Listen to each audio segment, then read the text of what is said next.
আসসালামু আলাইকুম রহমতুল্লাহ বারাকাত। Self confidence সম্পর্কে একটু আলোচনা করছি। অ্যাকচুয়ালি সেলফ কনফিডেন্স কী, মানে আমি আমার নিজের উপরে আত্মবিশ্বাস রেখে যে কাজগুলো করি আসলেই সেগুলোকেই সেলফ কনফিডেন্স বলা হয়। যে আমি একটি কাজ করব, সেই কাজটা শুরু করেছি, এটা শেষ করতে পারবো কি না। যদি মনে করি যে আমি পারবো অ্যান্ড এটা হবেই, নো ডাউট, এনিহাও আমি করতেই পারবো, তাহলে সেটাকে সেলফ কনফিডেন্স বলে। যে আমি কারো সহায়তা নিচ্ছি না, আমি যেহেতু এই ব্যাপারটা জানি, আগেও শিখেছি, সো আমি এখন এটা করব, সো এটা আমার কাছে হবেই, সো এটাকে সেলফ কনফিডেন্স বলে।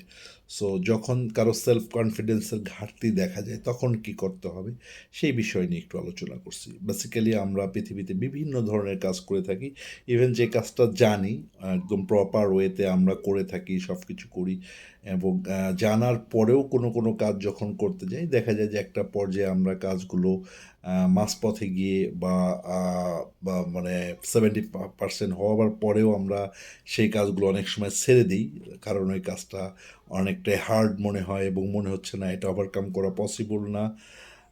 তখন কি হয়, সেলফ কনফিডেন্সের অভাব তৈরি হয়। অ্যাকচুয়ালি এই অভাবটা তৈরি হওয়ার পিছনেও কিছু কারণ আছে। আপনি যখন কাজ করবেন অ্যাকচুয়ালি ওটার প্রতি যদি প্রপার মানে মনোনিবেশ না করেন, সেলফ কনফিডেন্সের অভাব তখনই দেখা যায় যখন আপনি যে কাজটা করতেছেন ওই কাজটা বাদ দিয়ে অন্য চিন্তাও আপনার মাথার মধ্যে ঢুকাবেন, ঠিক তখনই আপনার সেলফ কনফিডেন্সের অভাব তৈরি হবে। আমি ব্যক্তিগতভাবে বলবো প্রত্যেকটা মানুষের জন্য যখন আপনারা যে কাজটা করবেন ওই কাজটা শেষ করেন, যে কোনোভাবেই হোক ওটাকে শেষ করেন। আর ওটাকে যদি প্রপার ওয়েতে শেষ করার চিন্তা করেন তাহলে আপনি পারবেন, আমি বিশ্বাস করি। এবং এর মাঝখানে অন্য কিছু করার চিন্তা করবেন না ওইটা শেষ না করা পর্যন্ত, তাহলে আপনি সফল হবেন ওটার উপরে, ওটা আপনি শেষ করতে পারবেন আমি বিশ্বাস করি। কারণ নাথিং ইজ ইম্পসিবল, এটা আমি বিশ্বাস করি। সো সেলফ কনফিডেন্সটা এইভাবে আস্তে আস্তে আমরা তৈরি করতে পারি। দ্বিতীয়টা হলো কাজ করেছি, যেখানে পর্যন্ত গিয়েছি এটার প্রতি যদি আমার সব কিছু জানা থাকে যে এভাবেই হবে, ওকে, এখানে একটা সময় আমরা ওইটার প্রতি স্টপ করব। বড় ধরনের কোনো প্রজেক্ট বা বড় ধরনের কোনো কাজ যখন করতে যাব, অফকোর্স সেলফ কনফিডেন্স তো প্রত্যেকটা জায়গায় লাগবে, বাট এই বড় ধরনের প্রজেক্ট করতে গেলে কখনো একটা বিরতি বা একটা স্টপ নিয়ে তখন আপনার মেন্টাল স্যাটিসফ্যাকশন যেটাকে বলে, এটার জন্য রিল্যাক্স দরকার হয়। এই রিল্যাক্স করে নেবেন এবং দেখবেন যে আপনি সেটাও প্রপার ওয়েতে করতে পারবেন।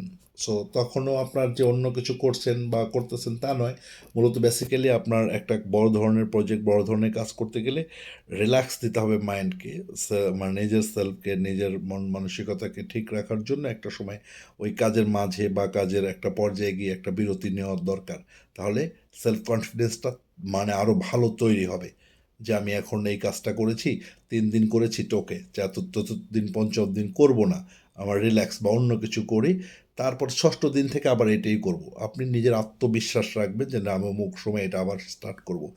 এই বিশ্বাস থেকে তখন ওইটা অন্য জায়গায় করলে তখন আপনার মাইন্ড রিল্যাক্স হবে, তখন আবার দেখবেন 2 দিন পরে এটা স্টার্ট করলে পারবেন। তবে এটার জন্য আপনার হাইলি কনফিডেন্স থাকতে হবে যে না আমি এটা শেষ করব। সো এইভাবে আস্তে আস্তে সেলফ কনফিডেন্সকে জন্ম দেওয়া যায়। পাশাপাশি প্রত্যেকটা কাজের জন্য পৃথিবীতে আপনি যদি বড়দের কথা ভাবেন যে পৃথিবীতে কে কীভাবে বড় হয়ে গিয়েছে, আমরা অবশ্যই পৃথিবীর বড় বড় মানুষদেরকে অনুসরণ করি, অনুকরণ করি, এভাবেই পৃথিবীতে মানুষ বড় হয়, চলে। সেম প্রত্যেকটা মানুষের জন্য, আমার জন্য, আমিও কাউকে অনুসরণ করি, অনুকরণ করি, এভাবে পৃথিবীতে আমিও চলি। সো দ্যাট চিন্তা করবেন মানুষ প্রত্যেকে যদি পারে আমি কেন পারবো না, আমি যে কাজটা নিয়েছি ও যদি পারে, অমুক পারে, তমুক পারে, তো আমিও পারবো, আমি পারবো না কেন, এটা আমিও পারবো প্রত্যেকটা ক্ষেত্রেই। আর ব্যক্তিগতভাবে আমি বর্তমান সময়ের জন্য সেলফ কনফিডেন্সের অভাবটা হচ্ছে আমরা সবাই আসলেই ডিফারেন্টভাবে সোশ্যাল মিডিয়ার সাথে জড়ায় আছি। অ্যাকচুয়ালি এই সোশ্যাল মিডিয়াতে দেখা গেছে যে আপনি যে কাজ করতে যাচ্ছেন আপনি সোশ্যাল মিডিয়া ওপেন করলে দেখবেন ওই একই কাজটা অন্য কেউ অন্যভাবে করতেছে, তখন আপনার সেলফ কনফিডেন্সের উপরে এসে আঘাত লাগে যে আমি তো কাজটা এইভাবে করছি আর এখানে তো এইভাবে করতেছে।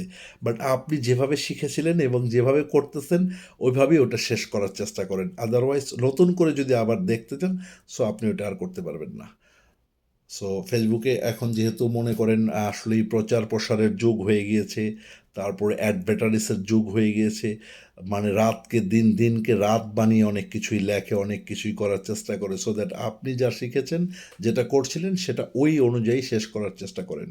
ওই ফেসবুকের ওই ব্যাপারটার উপরে চোখ না রেখে, এই একটা বিষয়, বা সোশ্যাল মিডিয়ার উপরে এভাবে চোখ না রেখে, এই একটা বিষয়। দ্বিতীয়টা হচ্ছে হলো, আপনারা যারা ওয়ার্ক করছেন যে সেলফ কনফিডেন্স আমি পারবো কিভাবে, আপনি জানেন না কোনো কিছু, বাট আপনি ইউটিউবে দেখেছেন বা আপনি ফেসবুকে দেখেছেন বা শুনেছেন, ওইটা আবার মনে করেন না যে আমি শেষ করতে পারবো না। আমি বিশ্বাস করি না যে আপনি যদি কোনো কাজ, যে কোনো বিষয়ের উপরে যদি হাইলি স্কিল না থাকে, আপনি ওটা শেষ করতে পারবেন। সো দ্যাট প্রত্যেকটা কাজের জন্য আপনাদের আমার থেকে হচ্ছে হলো বিষয়গুলো, যে আপনি অফকোর্স এটা জানার চেষ্টা করেন এবং এরপরে করার চেষ্টা করেন। আর জানার পরে যেটা করতে যাবেন, যদি মাঝখানে ঠেকেও যান, মনে হয় না আপনি ঠেকবেন না, বিশ্বাস রাখেন নিজের উপরে, আপনি ওইটা শেষ করতে পারবেন ইনশাআল্লাহ। এভাবেই আসলে সেলফ কনফিডেন্স তৈরি হয় মানুষের মধ্যে। আপনি একটা কাজ সফল হলে দেখবেন পরবর্তীটা আরও ইজি হয়ে গিয়েছে। Thank you. আসসালামু আলাইকুম রহমতুল্লাহ বরকাত।